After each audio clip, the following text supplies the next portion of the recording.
अस्सलाम वालेकुम। उम्मीद है आप सब खैरियत से होंगे। आज 2 दिसंबर 2024 है और आज की हमारी प्रेजेंटेशन बेसिकली एक ऐसी कंपनी के बारे में जो कि एक कंट्री का बैकबोन है और जो कि एक बड़ी स्ट्रॉन्ग कंपनी, कहना उसको गलत नहीं होगा, और जिसकी फ्री फ्लोटिंग शेयर भी 5% या 10% से ज़्यादा नहीं है।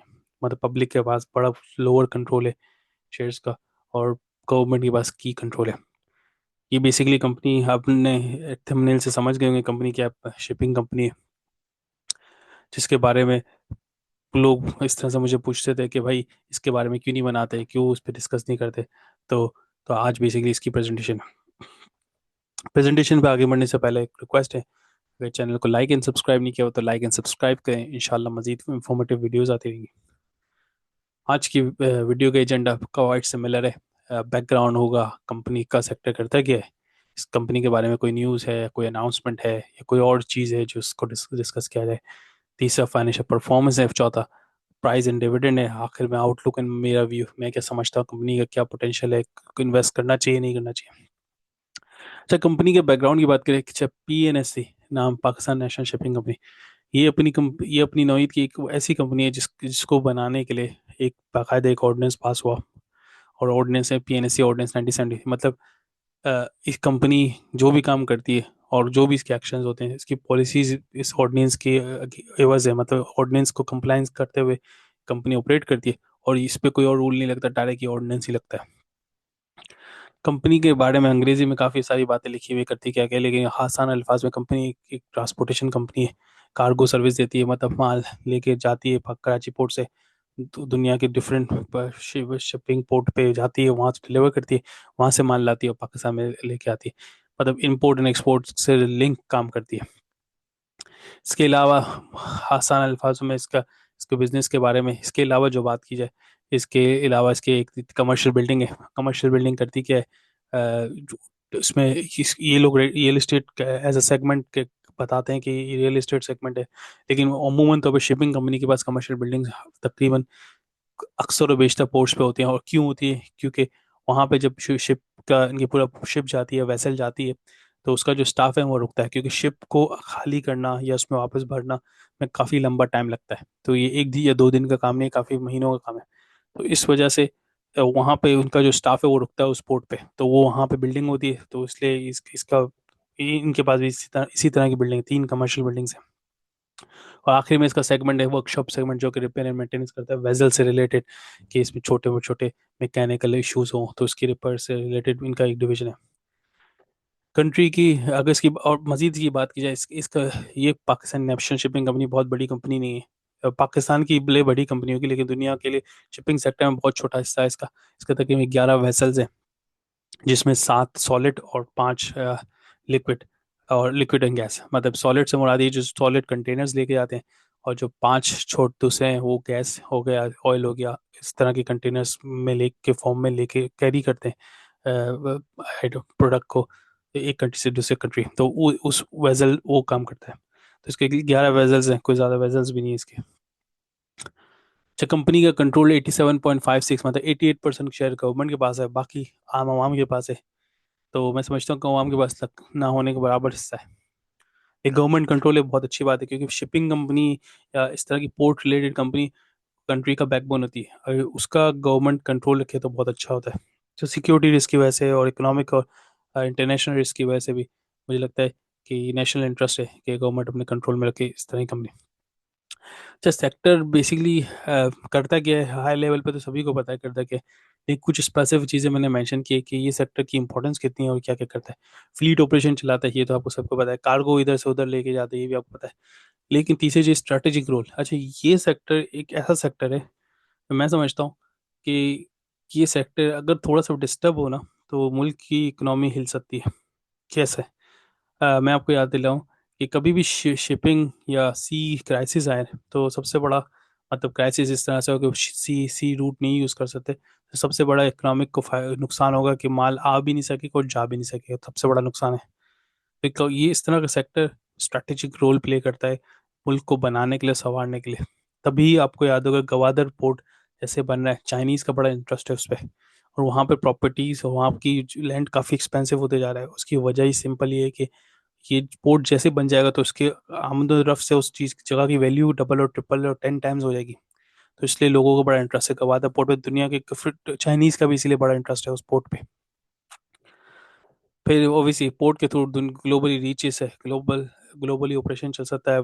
लैंड और सी और एयर की जरूरत नहीं अगर पोर्ट का आपके पास कंट्रोल है। बाकी ये इस तरह की कंपनीज ना, ये जो शिपिंग कंपनीज सबसे ज़्यादा सपोर्ट करती है लोकल छोटे छोटे बायर सेल है। जैसे आज आज आप और मैं चाइना से चीज़ें लेके मंगाते हैं और आ जाती है बड़ी सस्ती और चीपर। पहले ऐसा नहीं हो सकता, पहले काफ़ी टाइम लगता था लोगों और बड़ा एक्सपेंसिव होता था। आज इतने ऑप्शन हैं कि लोग इजीली शिप के थ्रू मंगा सकते हैं और बहुत बड़ी बड़ी हैवी हैवी आइटम्स मंगा सकते हैं जो प्लेन और प्लेन और एयर रोड रूट से नहीं आ सकता, जो लोग सी के थ्रू मंगाते हैं। तो मेरे ख्याल में बड़ा ही अहम रोल है इस सेक्टर का। न्यूज़ एंड अनाउंसमेंट इस सेक्टर के बारे में तो कुछ भी नहीं है, लेकिन इस सेक्टर के बारे में एक बड़ा इंटरेस्टिंग आर्टिकल है। वो इसको बोलते हैं रेड सी क्राइसिस। आप गूगल पे लिखेंगे आ जाएगा। इसके बारे में मैंने तकरीबन 10 महीने पहले वीडियो बनाई थी, इमेज पाकिस्तान लिमिटेड, और उस क्राइसिस को कवर किया था। रेड सी क्राइसिस क्या है, इसका आसान अल्फाज में बात समझाऊं कि रेड सी क्राइसिस ये है कि रेड सी ये रहा, यहाँ पे एक बहुत ही पतला रोड है। पतला ऑब्वियसली मैप में पतला लग रहा है, लेकिन इतना ज़्यादा इंटरनेशनल सीज के से कंपैरिजन में पतला है, लेकिन बहुत बड़ा ये भी एरिया है। अगर इस रूट को बंद किया जाए तो यूरोप का तमाम ट्रेड जो साउथ एशिया और यूएस जाता है वो रुक जाएगा। तो और ऐसा हुआ भी था, तकरीबन 10 महीने पहले रेड सी क्राइसिस हुआ था। यहाँ क्राइसिस से मुराद ये कि यहाँ पे जो एक कार्गो शिप जाता है उसको मार दिया गया या रोक दिया गया या जाने नहीं दिया गया या कि इसको हाईजैक किया गया। तो इसकी वजह से तमाम सी रूट्स, जो कार्गोस जो ये रूट सफ़र करते थे ब्लू लाइन, वो ऑरेंज लाइन यूज़ करना शुरू किया, क्योंकि यहाँ से चलती है, यहाँ से होते होते होते वो यहाँ तक आती है, जो कि बहुत बड़ा रूट लेना शुरू कर दिया, जिसकी वजह से वह टाइम बढ़ गया, ट्रांसपोर्टेशन का कॉस्ट भी बढ़ गया। तो ये रेड सी क्राइसिस था। तो इसके बारे में आप पढ़ना, बड़ा इंटरेस्टिंग आर्टिकल है। तो इस तरह की कंपनी को ना, इस तरह के रेड सी क्राइसिस के अलावा कोई और बजाय दूसरे चैलेंजेस नहीं होते, क्योंकि इनका रोड का काम है, सॉरी सी का काम है। सी अगर एक रूट बंद है तो इनके लिए बड़ा इम्पैक्ट करेगा। और इनका एक कार्गो जब आएगा जाएगा और जब तक पहुंचेगा नहीं तब तक उसका रेवेन्यू रिकॉर्ड नहीं होगा, और जब वापस नहीं आएगा तो इस तरह इनका टाइम बड़ा इफेक्ट करता है। मिसाल के तौर पर ये रूट अगर ये 2-4 एक हफ्ते में अगर कवर करते थे इस रूट के थ्रू, तो ये इतना घुमा के जाने, तो आप अंदाज लगा सकते हैं 3 to 4 टाइम्स हो गया इसका रूट। तो आप उससे नंबर ऑफ डेज ऐड कर लें। तो इनका इसी तरह अगर साल में अगर 50 से वेजल के आते और जाते हैं, एक शिप 4 चक्कर मारता है मिसाल के तौर पे, तो अगर ये बड़े रूट से जाएगा तो एक चक्कर भी कंप्लीट नहीं होगा। एग्जाम्पल दे रहा हूँ मैं आपको, तो आप इससे आप अंदाज लगाएं। बाकी इसके अलावा कोई न्यूज़ अनाउंसमेंट नहीं जो यहाँ पे मेंशन करूँ। वो कुछ एक ऐसी जो एक दो चीज़ें थी जो डिविडेंड और बोनस के हवाले से थी, लेकिन मुझे नहीं लगता वो भी बताने में कोई इसकी रेलेवेंस है। फाइनेंशियल परफॉर्मेंस मैंने हम लिस्ट डाउन कर दी। फाइनेंशियल परफॉर्मेंस बड़ी एक्सेलेंट है और एक्सेलेंट होनी भी चाहिए। क्यों? क्योंकि मुल्क हमारा थोड़ा ग्रोइंग फेज की तरफ जा रहा है, ग्रोथ की तरफ जा रहा है। तो जैसे जैसे मुल्क इकोनॉमी ग्रो करेगी तो ये इस तरह की कंपनियां जो कार्गोज और शिपिंग और बेसिकली मेन बैकबोन है, वो तो इसका रेवेन्यू सिग्निफिक पॉजिटिवली लिंक है इसके साथ, मुल्क की ग्रोथ के साथ।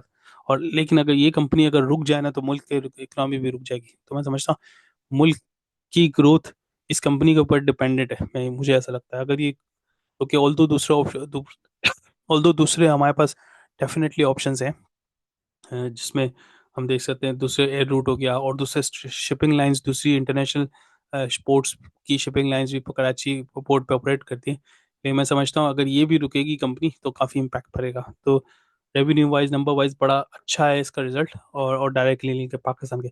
लोन और लाइबिलिटी वाइज देखा जाए तो इसके कोई बड़े लोन नहीं है, लाइबिलिटी नहीं है। इसके कैश पे बड़ा अच्छा बैलेंस नजर आ रहा है। इन्होंने अदर इनकम वगैरह में कहीं इन्वेस्ट नहीं किया हुआ, कोई और इन्वेस्टमेंट नहीं। मैं समझता हूँ करना चाहिए इनको, लेकिन इन्होंने किया नहीं है। लेकिन कैश इतना बड़ा नंबर होने की वजह एक तो ये कि ये कैश इंटेंसिव बिजनेस है, मतलब बहुत ज़्यादा पैसा रिक्वायर्ड होता है इसको चलाने के लिए। और क्योंकि एक वेसल पहले जहाँ से शुरू होती है और जहाँ पे ख़त्म होती है, उस दौरान इनको हर एक्टिविटी में कैश की ज़रूरत है, तो इसलिए इन्होंने कैश रखा होता है फॉर लिक्विडिटी और चैलेंजेस और फॉर इमीडिएट एक्सपेंसेस। तो number wise, growth wise, cross profit wise बहुत अच्छी इसकी फाइनेंशियल परफॉर्मेंस है। एक एक करके डिटेल में नहीं जा रहा क्योंकि वो फिलहाल वैल्यू एडिट नहीं करेगी फिलहाल यहाँ पे। डिविडेंड एंड प्राइस की बात करें, डिविडेंड वाले शेयर में इसको कैटेगराइज नहीं करता। डिविडेंड तकरीबन 5 से 6% देता है और नेट ऑफ टैक्स करेंगे तो 4-5% से ज़्यादा नहीं होगा। अच्छा, रिसेंटली इसने 350% डिविडेंड अनाउंस किया था और 50% बोनस, जो कि अच्छा इंडिकेटर है। बाकी इसके अगर 3 साल के रिजल्ट देखें, 2 साल पहले से 50% डिविडेंड दिया था, इसके बाद 20%, इसके बाद 3.5, रिसेंटली इसने 350% प्लस 50% बोनस। अच्छा, एनालिस्ट का क्या व्यू? एनालिस्ट बोलते हैं भाई ये strong bye, it's a massive upside potential. अब मेरा क्या व्यू मैं नेक्स्ट स्लाइड में कवर करूंगा, लेकिन एनालिस्ट की ये व्यू है कि 700 800 तक जाना चाहिए ये शेयर। 350 पे आई थिंक 338 पे ट्रेड कर रहा है। दे थिंक कि 750 750 पे जाना चाहिए। अच्छा, मेरा क्या व्यू है? मेरा व्यू काफ़ी इनलाइन है दूसरे लोगों के साथ, प्लस मेरा एक अपना भी, क्योंकि मैं खुद अपने पोर्टफोलियो को अपने रिस्क के हिसाब से मैनेज करता हूँ, तो मुझे लगता है मैं अपने हिसाब से इसमें इसके बारे में व्यू मेरा ये कि सी पोर्ट डेफिनेटली एक एक बड़ी इकोनॉमिक पॉइंट से बड़ा स्ट्रॉन्ग ऐसी चीज़ है जो इकोनॉमी को चलाने और गिराने में बड़ा काम अदा करता है। और उसकी क्लियर एग्जांपल है गवादा पोर्ट। आप देख सकते हैं गवादा पोर्ट की वैल्यूएशन निकालें 10 साल पहले और आज इसकी वैल्यूएशन निकालें, आपको पता चल जाएगा उसकी लैंड की क्यों इतनी वैल्यू बढ़ गई। क्योंकि गवादा पोर्ट जैसे इस्टेब्लिश हुआ तो वहाँ पे ऑटोमेटिकली उस लैंड की वैल्यू बढ़ गई। तो पोर्ट की कितनी सिग्निफिकेंस है। अब फिर इसके बाद अगर बात करें, और चाइना इसमें इन्वेस्ट भी कर रहा है, तो आपको अंदाजा होगा चाइना कोई बेवकूफ़ तो नहीं है कि गवादा पोर्ट की कंस्ट्रक्शन में इतना कुछ स्टेप ले रहा है। कोई ना कोई इसका स्टेक होगा। बाकी इस बैकबोन है तो उसके इकोनॉमिक पे इस कंपनी की गोइंग कंसर्न का ऐसा कोई मसला नहीं है कि इसके पास ऑर्डर नहीं आएंगे, इसको रेवेन्यू नहीं आएगा, ऐसा कोई मसला हो ही नहीं सकता। जब पाकिस्तान का जो अपना ऑपरेटर है, सिर्फ एक वाहिद एक ही पीएनएससी, पाकिस्तान नेशनल शिपिंग कॉर्पोरेशन। इसके अलावा कोई इनका इंटरनल छोटा मोटा कोई ऑपरेटर नहीं है।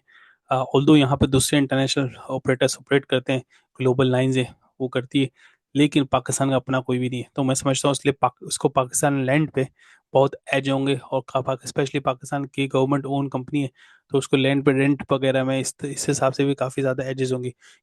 जब भी शिप को रखता है जहाज पानी के किनारे और माल उतरता है, तो उसका रेंट देना होता है पर डे। तो मैं समझता हूँ that will be a bigger cost for different other international lines, लेकिन पाकिस्तान शिपिंग पीएनएससी के लिए काफ़ी एज होगा उस रेंट पे।